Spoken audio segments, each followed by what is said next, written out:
bu ma daaneelul mais su bëggee wax bu ma daaneelul foofu du baax. ok leneen li ci toppoon mooy bi ñuy fal les secrétaires généraux nationaux adjoints 4 la ñu désigné woon bi ñu ma nommé ba pare après ci lañ ko tàllal ba mu mat 11 personnes et ci 4 yu njëkk yi Karim Meïssa Wade suma grand frère bokk ci woon il ne voulait pas il voulait juste être à côté continuer di ñu jàppale ba li nga xamante ni moom la ñu bëgg ci politique ñu am ko ñun waa parti démocratique sénégalais bien entendu avec moom mais dama jàpp ni man bokk naa ci ñi nga xamante ni ñoo ko convaincre pour mu accepter bokk ci les 11 secrétaires généraux nationaux adjoints est-ce que yaa ngi comprendre ñu commencé di doxal.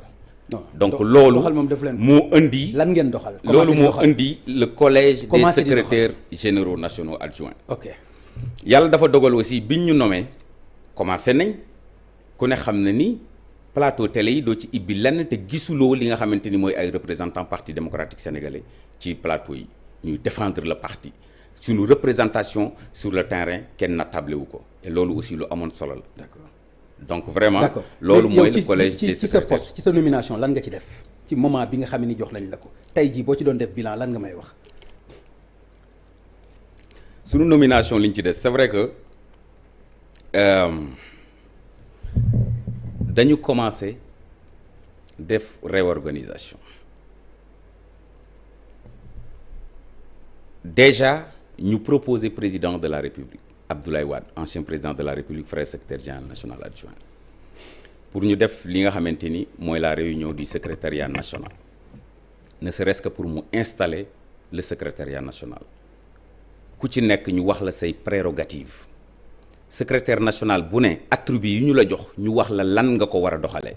ok malheureusement on a proposé 3 fois une réunion mujjul sotti y a eu des blocages on a refait le comité directeur malheureusement on n'a pas pu tenir de réunion du comité directeur loolu ça n'a rien à voir ak suñu représentation sur le terrain ba li nga xamante ni mooy Covid bi ñëw confinement. d'accord léegi Bara ba léegi tontuwuloo ma ci taxawaay bi opposant war a taxaw ci animer partem ci animer opposition c'est-à-dire ñu xamoon la ci en tant que jeune ci sa fougue ak sa taxawaay mais accalmie bi ba léegi waxuloo ma lan ma ko indi. wax naa la léegi ne la y a eu des blocages amul accalmie parce que boo ma nee boo comparé fougue bi ma nekkee secrétaire général de l'UJTL Union des jeunesses travaillistes et libérales ak responsabilité bi ñu am ci mag yi nga bëgg ko comparer dafay xaw a doy waar bi ñu nekkee jeune. am responsabilité ci UJTL da nga nekk militant Macky Sall jël pouvoir bi nga raag ak moom ba dugg kaso.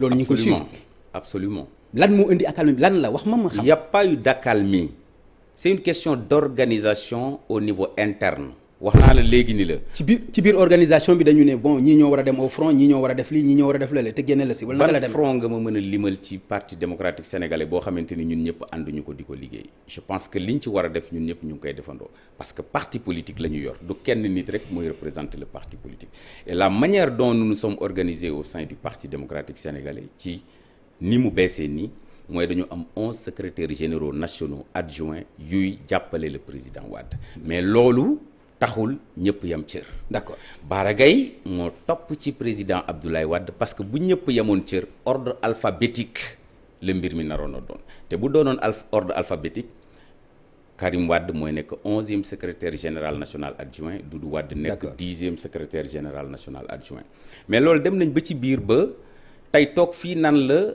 amul ay quelques problèmes ci biir PDS jàpp naa ni yëpp sénégalais yi lay doon. am na problème parce que bu amuloon problème doo leen woon dégg coow li nga xamante ni moom moo xew fan yi yëpp et li tax ma jël émission bi aussi ñëw c'est pour dalal xelu ñi nga xamante ni ñoo bokk ak man Abdoulaye Wade ñoo bokk ak man li nga xamante ni mooy le parti démocratique sénégalais. Il y a eu des problèmes en un moment blocage am na en un moment. Voilà, les gens ont tenté de réorganiser. Vous avez lu tout dernièrement que ni on a enlevé les attributs de Bara Gaye li nga xamante ni yoroon na ko comme chargé des relations avec les organisations politiques et coordonnateur ou bien rapporteur du collège des secrétaires généraux nationaux adjoints. Mais loolu dama ci bëgg a rassurer nit ñi rek ni leen. Bara xam nga li nga ci bëgg a rassurer li nga ci bëgg a rassurer sama engagement ak président Abdoulaye Wade du question wu poste sama engagement ak Abdoulaye Wade du question wu poste. sama engagement ak Abdoulaye Wade ngëm la ma tànn Abdoulaye Wade dafa warul nekk poste sax. warul nekk poste sax. ma tànn Abdoulaye Wade mu nekk sama chef. ma tànn Abdoulaye Wade mu nekk sama inspirateur. ma tànn Abdoulaye Wade mu nekk sama frère secrétaire général national.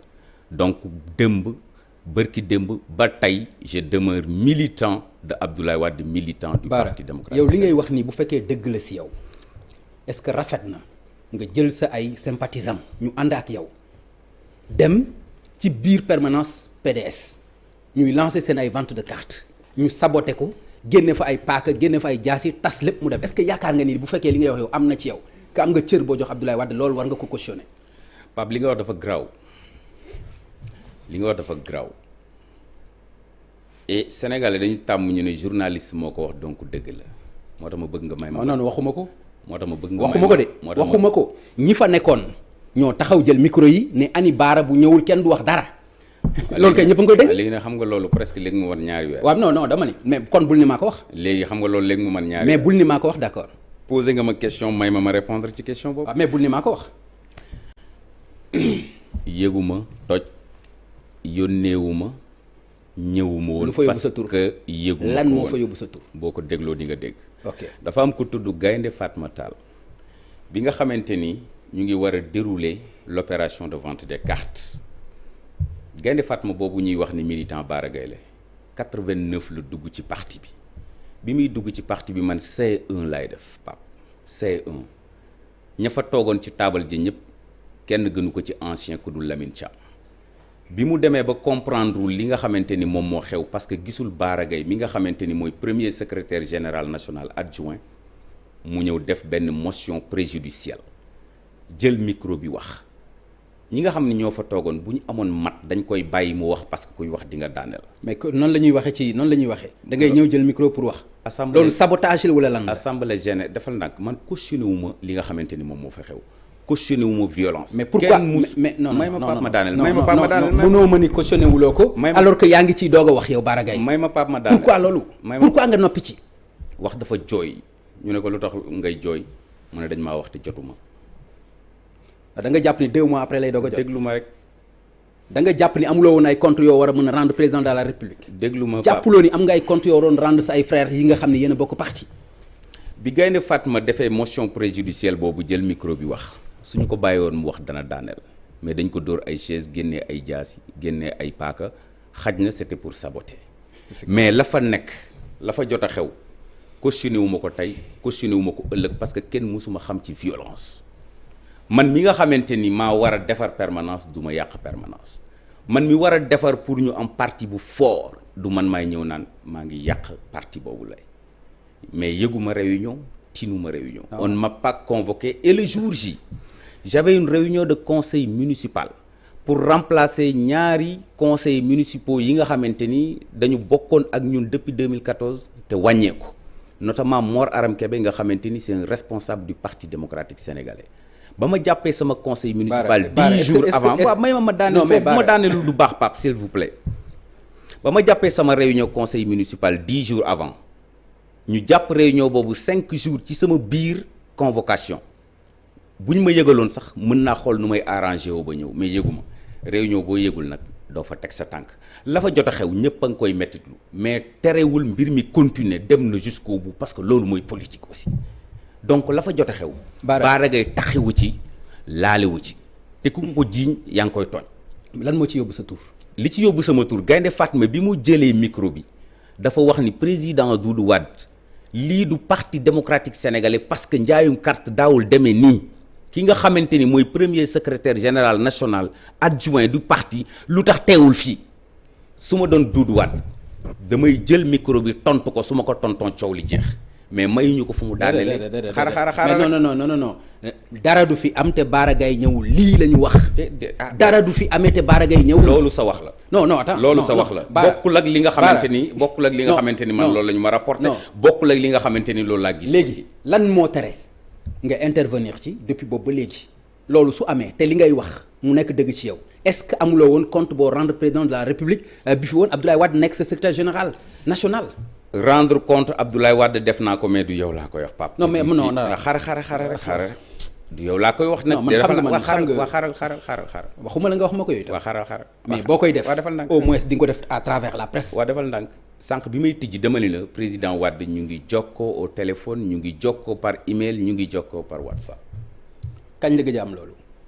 yàggul dara et bi mbir mi amee mu am une semaine moom moo ma woowal boppam ni ma maa ngi jot wax bu ne maa ngi dégg lu ne pourquoi vous ne m'avez pas informé pourquoi tu ne m'as rien dit ma ni ko xam nga ma bu baax a baax man su ma defarul du ma yàq du man maay woo président di ko yokk ay coow ak i coono nan ko lii xew na wala laa xew na ci permanence bi def naa wala defuma président Wade moo la gën a xam ni defuma dara.